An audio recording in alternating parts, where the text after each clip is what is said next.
जय हिंद दोस्तों, Sandeep tricky math special YouTube channel में आप सभी का स्वागत है। बिहार पुलिस मद निषेध के लिए यह प्रैक्टिस सेट नंबर 28 है। इससे पहले हम लोग प्रैक्टिस सेट 1 से 27 तक कवर कर चुके थे। उसे अगर आप नहीं देखे होंगे तो उसे आप जरूर ही देख लीजिएगा। डेली जो यह प्रैक्टिस सेट होता है वह शाम 7 बजे होता है, तो आप जो है अधिक से अधिक लाइव में जुड़ने का प्रयास कीजिएगा। तो चलिए दोस्तों, हम लोग बारी बारी से देखते हैं प्रश्न को।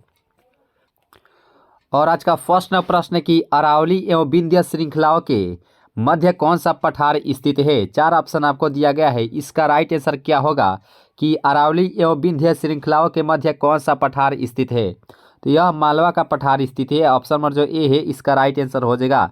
आप जो है आंसर देते चलिएगा दोस्तों। और यहाँ पे प्रश्न है कि भारत के किस अनुच्छेद में संविधान के तहत भाषण एवं अभिव्यक्ति की स्वतंत्रता प्रदान करती है। काफ़ी महत्वपूर्ण प्रश्न है दोस्तों कि भारत के किस अनुच्छेद में संविधान के तहत भाषण एवं अभिव्यक्ति की स्वतंत्रता प्रदान करती है। तो यह अनुच्छेद 19 करती है, यानी कि ऑप्शन नंबर जो ए है इस प्रश्न का राइट आंसर हो जाएगा ऑप्शन नंबर ए। और यहाँ पे प्रश्न है कि उच्च न्यायालय के न्यायाधीशों के पेंशन दिए जाते हैं। काफ़ी महत्वपूर्ण प्रश्न है दोस्तों कि उच्च न्यायालय के न्यायाधीशों के पेंशन दिए जाते हैं। तो यह भारत की समेकित निधि से, यानी कि जो ऑप्शन नंबर जो ए है इस प्रश्न का सही आंसर हो जाएगा ऑप्शन नंबर ए। और यहाँ पे फोर्थ नंबर प्रश्न आपके सामने आ चुका है कि भीमराव अंबेडकर का संविधान सभा में निर्वाचन हुआ था। ये काफ़ी महत्वपूर्ण प्रश्न है कि भीमराव अंबेडकर का संविधान सभा में निर्वाचन हुआ था तो वह पश्चिम बंगाल से, यानी कि जो ऑप्शन नंबर जो ए है इस प्रश्न का राइट आंसर होगा ऑप्शन नंबर ए। और यहाँ पे प्रश्न है कि great Himalayan pension national park कहाँ स्थित है। काफ़ी अच्छा सवाल है कि ग्रेट हिमालयन नेशनल पार्क कहाँ स्थित है। तो यह जो स्थित है यह स्थित है हिमाचल प्रदेश में, यानी कि जो ऑप्शन नंबर जो यहाँ पे जो डी ऑप्शन है इस प्रश्न का राइट आंसर हो जाएगा ऑप्शन नंबर डी।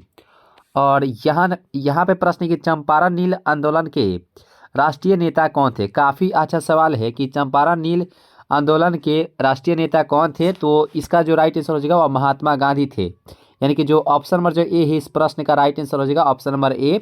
और चंपारण सत्याग्रह जो शुरू किया गया था वो महात्मा गांधी के द्वारा वह 1917 ईस्वी में शुरू किया गया था, जो कि बिहार में चंपारण पड़ता है। बिहार से ही अपना पहला सत्याग्रह शुरू किए थे महात्मा गांधी ने। और यहाँ पे प्रश्न है कि निम्न में से भारतीय नेता में से कौन एक ब्रिटिश द्वारा इंडियन सिविल सर्विस से बर्खास्त किया गया था। काफ़ी अच्छा सवाल है कि निम्न में से भारतीय नेता में से कौन एक ब्रिटिश द्वारा इंडियन सिविल सर्विस से बर्खास्त किया गया था। तो देखिए इस प्रश्न का जो राइट आंसर हो जाएगा वह ऑप्शन नंबर बी है, सुरेंद्र नाथ बनर्जी। जो बी ऑप्शन है इस प्रश्न का सही आंसर हो जाएगा ऑप्शन नंबर बी। और यहाँ पे कबूलियत एवं पट्टा प्रथा की शुरुआत किसने की थी। काफ़ी महत्वपूर्ण प्रश्न है कि कबूलियत एवं पट्टा प्रथा की शुरुआत किसने की थी। तो देखिए इस प्रश्न का जो राइट आंसर हो जाएगा वह ऑप्शन नंबर ए हो जाएगा, यानी कि शेर शाह के द्वारा यह शुरू किया गया था। A is the right answer for this question. और यहाँ पे प्रश्न है कि इंडिया गेट का मूल नाम क्या था। तो यहाँ पे प्रश्न है कि इंडिया गेट का मूल नाम यानी कि पहले का नाम क्या था। तो देखिए इसका जो राइट आंसर हो जाएगा वह option number A, Akhil Bharatiya युद्ध स्मारक पहले था, यानी कि इसका मूल नाम था अखिल भारतीय युद्ध स्मारक, जो कि ऑप्शन नंबर ए में दिया गया है, जो कि राइट आंसर हो जाएगा ऑप्शन नंबर ए। और यहाँ पे 10वां प्रश्न है कि भारत में पशुपालन एवं कृषि के प्राचीनतम साक्ष्य प्राप्त हुए थे। काफ़ी अच्छा सवाल है कि भारत में पशुपालन एवं कृषि प्राचीनतम साक्ष्य कहाँ प्राप्त हुए थे। तो यह मेहरगढ़ में प्राप्त हुए थे, जो कि ऑप्शन नंबर डी में इसका राइट आंसर हो जाएगा। D is the right answer for this question. और यहाँ पे 11वां प्रश्न है कि नालंदा विश्वविद्यालय में किसने अध्ययन किया था। काफ़ी महत्वपूर्ण प्रश्न है कि नालंदा विश्वविद्यालय में इनमें से किसने अध्ययन किया था। तो इसका जो राइट आंसर हो जाएगा वह ऑप्शन नंबर बी, ह्वेनसांग, यानी कि जो ऑप्शन नंबर जो बी है इस प्रश्न का राइट आंसर हो जाएगा ऑप्शन नंबर बी। और यहाँ पे प्रश्न है कि राजकुमार शुक्ल किस गांव के निवासी थे। काफ़ी महत्वपूर्ण प्रश्न है दोस्तों कि राजकुमार शुक्ल जो है किस गांव के निवासी थे। तो देखिए इस प्रश्न का राइट आंसर होगा मुरली भरवा के, यानी कि जो ऑप्शन नंबर जो ए है इस प्रश्न का राइट आंसर हो जाएगा ऑप्शन नंबर ए। और यहाँ पे 13वां प्रश्न आप देख रहे होंगे स्क्रीन पर, जो कि काफ़ी महत्वपूर्ण है कि किस मुगल बादशाह ने राजा राम मोहन राय को दूत बनाकर लंदन भेजा था। काफ़ी अच्छा सवाल है कि किस मुगल बादशाह ने राजा राम मोहन राय को दूत बनाकर लंदन भेजा था? तो इस प्रश्न का जो राइट आंसर हो जाएगा अकबर द्वितीय ने, यानी कि जो सी ऑप्शन है इस प्रश्न का राइट आंसर हो जाएगा ऑप्शन नंबर सी। और यहाँ पे प्रश्न के ज्वालामुखी पर्वत माउंट सेंट हेलेंस कहाँ स्थित है? कि ज्वालामुखी पर्वत माउंट सेंट हेलेंस कहाँ स्थित है? तो यह जो स्थित है यह संयुक्त राज्य अमेरिका में स्थित है, यानी कि यूएसए में स्थित है। याद रखिएगा, यूनाइटेड स्टेट ऑफ अमेरिका में स्थित है, जो कि ऑप्शन नंबर डी में इसका राइट आंसर दिया गया है। और 15वां प्रश्न है कि भारतीय हरित क्रांति की जन्म स्थली है। काफ़ी महत्वपूर्ण प्रश्न है दोस्तों कि भारतीय हरित क्रांति के जन्म स्थली है दोस्तों। तो यह जो स्थल है यह पंतनगर है, यानी कि जो ए ऑप्शन है इस प्रश्न का राइट आंसर होगा ऑप्शन नंबर ए। और 16वां प्रश्न है कि प्रथम क्षेत्रीय ग्रामीण बैंक की स्थापना किस वर्ष की गई थी? तो यहाँ पे बताने कि प्रथम क्षेत्रीय ग्रामीण बैंक की स्थापना किस वर्ष की गई थी? तो देखिए इसकी जो स्थापना किया गया था वह 1975 ईस्वी में, यानी कि ऑप्शन नंबर जो यहाँ पे जो डी ऑप्शन है इस प्रश्न का राइट आंसर होगा ऑप्शन नंबर डी। और आरबीआई की स्थापना कब किया गया था दोस्तों? जल्दी से कमेंट बॉक्स में बताइए कि आरबीआई की स्थापना कब किया गया था, यानी कि रिजर्व बैंक ऑफ इंडिया की स्थापना कब किया गया था। और यहाँ पे बताना है कि भारतीय रिजर्व बैंक की स्थापना किस वर्ष किया गया था। तो देखिए यहाँ पे प्रश्न भी हम अभी ही पूछे थे, लेकिन यहाँ पे प्रश्न आपके सामने आ चुका है। तो यहाँ पे बताना है इस प्रश्न का राइट आंसर क्या होगा कि भारतीय रिजर्व बैंक ऑफ इंडिया की स्थापना किस वर्ष की गई थी? तो यह 1 अप्रैल 1935 ईस्वी में किया गया था, यानी कि जो ऑप्शन नंबर जो ए है इस प्रश्न का राइट आंसर हो जाएगा ऑप्शन नंबर ए। और यहाँ पे प्रश्न है, काफ़ी महत्वपूर्ण प्रश्न है कि हमारे चंद्रमा का चक्कर लगाने वाला पहला उपग्रह कौन सा है? तो यहाँ पे इस प्रश्न का राइट आंसर क्या होगा कि हमारे जो चंद्रमा होता है वैसे यह पृथ्वी का उपग्रह ही है, इकलौता उपग्रह है, लेकिन यहाँ पे जो चंद्रमा है उसके चक्कर लगाने वाला पहला उपग्रह कौन सा है? तो यहाँ पे वो उस ग्रह का जो नाम है वह लूना 10 है, लूना 10 है, यानी कि जो ऑप्शन नंबर जो बी है इस प्रश्न का राइट आंसर हो जाएगा ऑप्शन नंबर बी। और यहाँ पे प्रश्न की विद्युत मोटर किस सिद्धांत पर कार्य करती है? काफ़ी महत्वपूर्ण प्रश्न है दोस्तों कि विद्युत मोटर किस सिद्धांत पर कार्य करती है, यानी कि काम करती है। तो यह काम करती है विद्युत धारा के चुंबकीय प्रभाव पर, यानी कि जो डी ऑप्शन है इस प्रश्न का राइट आंसर हो जाएगा ऑप्शन नंबर डी। और आज का 20वां प्रश्न है कि किस राज्य की राजकीय पक्षी गौरैया है? यहाँ पे बताना है कि किस राज्य की राजकीय पक्षी जो है वह गौरैया है। तो इसका जो सही आंसर हो जाएगा 20 का वह बिहार की है, यानी कि जो बी ऑप्शन है इस प्रश्न का सही आंसर हो जाएगा ऑप्शन नंबर बी। और बिहार की सीमा रेखा कितने राज्यों से स्पर्श करती है? काफ़ी अच्छा सवाल है जो कि बार बार एग्जाम में पूछा जाता है कि बिहार की सीमा रेखा कितने राज्यों को स्पर्श करती है? तो यह करती है 3, यानी कि जो ऑप्शन नंबर जो ए है इस प्रश्न का राइट आंसर हो जाएगा ऑप्शन नंबर ए। और पटना संग्रहालय की स्थापना कब किया गया था दोस्तों? यहाँ पे बताना है कि पटना संग्रहालय की स्थापना कब की गई थी। तो देखिए इसका जो सही आंसर हो जाएगा 1917 में। कहीं कहीं आपको 1916 भी मिलेगा और 1917 भी मिलेगा, ठीक है।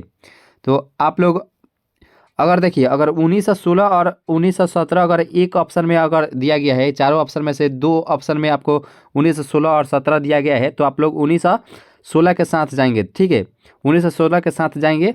और यहाँ पे इस ऑप्शन में तो 1916 है नहीं, तो हम लोग 1917 के साथ जाएंगे, यानी कि नज़दीक वाले के साथ हम लोग जाएंगे दोस्तों, ठीक है। तो इसका राइट आंसर होगा ऑप्शन नंबर सी। और यहाँ पे प्रश्न है कि वह कौन जगह थी जहां अखिल भारतीय किसान सभा का पहला अधिवेशन हुआ था? काफ़ी अच्छा सवाल है कि वह कौन सी जगह थी जहां अखिल भारतीय किसान सभा का पहला अधिवेशन हुआ था। तो देखिए इसका जो सही आंसर हो जाएगा वह लखनऊ थी, जो सी ऑप्शन है इस प्रश्न का राइट आंसर हो जाएगा ऑप्शन नंबर सी।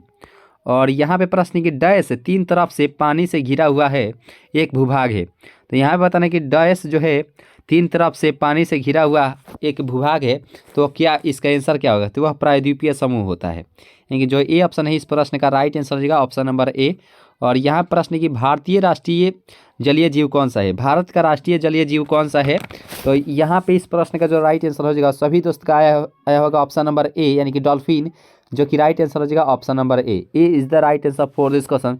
सेशन अगर अच्छी लग रही हो तो लाइक जरूर कीजिएगा दोस्तों, लाइक जरूर ही कर दीजिएगा। और चैनल पर अगर नए जुड़े हो तो जरूर ही सब्सक्राइब कर लीजिएगा। आइए दोस्तों नेक्स्ट प्रश्न को कवर करते हैं। और यहाँ पे प्रश्न है कि किस वर्ष नोबेल पुरस्कार से पहली बार सम्मानित किया गया था? यानी कि नोबेल पुरस्कार का सबसे पहले कब शुरू किया गया था, तो इसका राइट आंसर क्या होगा। तो 26वां प्रश्न का राइट आंसर 1901 ईस्वी में यह पुरस्कार देना प्रारंभ हुआ था, जो कि ऑप्शन नंबर ए में इसका राइट आंसर दिया गया है। और यहाँ प्रश्न है कि किस सुल्तान ने जमीन में फसल की नपाई का आधा राजस्व के रूप में दावा किया। तो यहाँ पे इस प्रश्न का राइट आंसर क्या होगा कि किस सुल्तान ने जमीन में फसल की नपाई का आधा राजस्व के रूप में दावा किया। तो इस प्रश्न का जो राइट आंसर हो जाएगा 27 का, वह ऑप्शन नंबर सी यानी कि अलाउद्दीन खिलजी इस प्रश्न का राइट आंसर हो जाएगा ऑप्शन नंबर सी।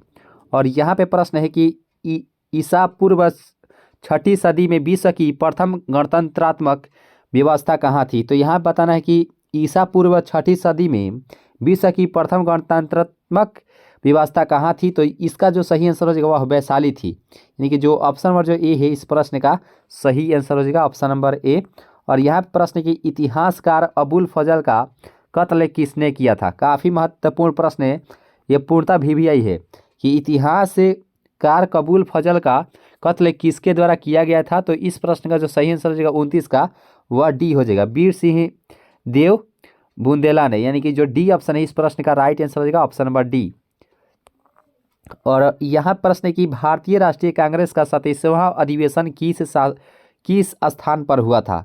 ये भी प्रश्नोत्तर काफ़ी इम्पोर्टेंट है एग्जाम व्यू से कि भारतीय राष्ट्रीय कांग्रेस का 27वां अधिवेशन किस स्थान पर हुआ था। तो हम आपको बता दें कि यह भागलपुर में हुआ था, यानी कि जो भागलपुर में नहीं, ये बांकीपुर में हो जाएगा, यानी कि जो डी ऑप्शन है इस प्रश्न का राइट आंसर हो जाएगा ऑप्शन नंबर जो डी है इस प्रश्न का सही आंसर हो जाएगा बांकीपुर में हुआ था। बांकीपुर जो है इस प्रश्न का सही आंसर हो जाएगा। तो दोस्तों इस प्रकार से इस महत्वपूर्ण सेशन को यहीं पे ख़त्म किया जाता है। अगर ये सेशन आपको थोड़ा सा भी अच्छी लगी हो तो लाइक जरूर कीजिएगा दोस्तों, और अगर चांस से अगर नए जुड़े हो तो जरूर ही सब्सक्राइब कर लीजिएगा, ठीक है। और इस वीडियो को जरूर ही दोस्तों में शेयर कीजिएगा।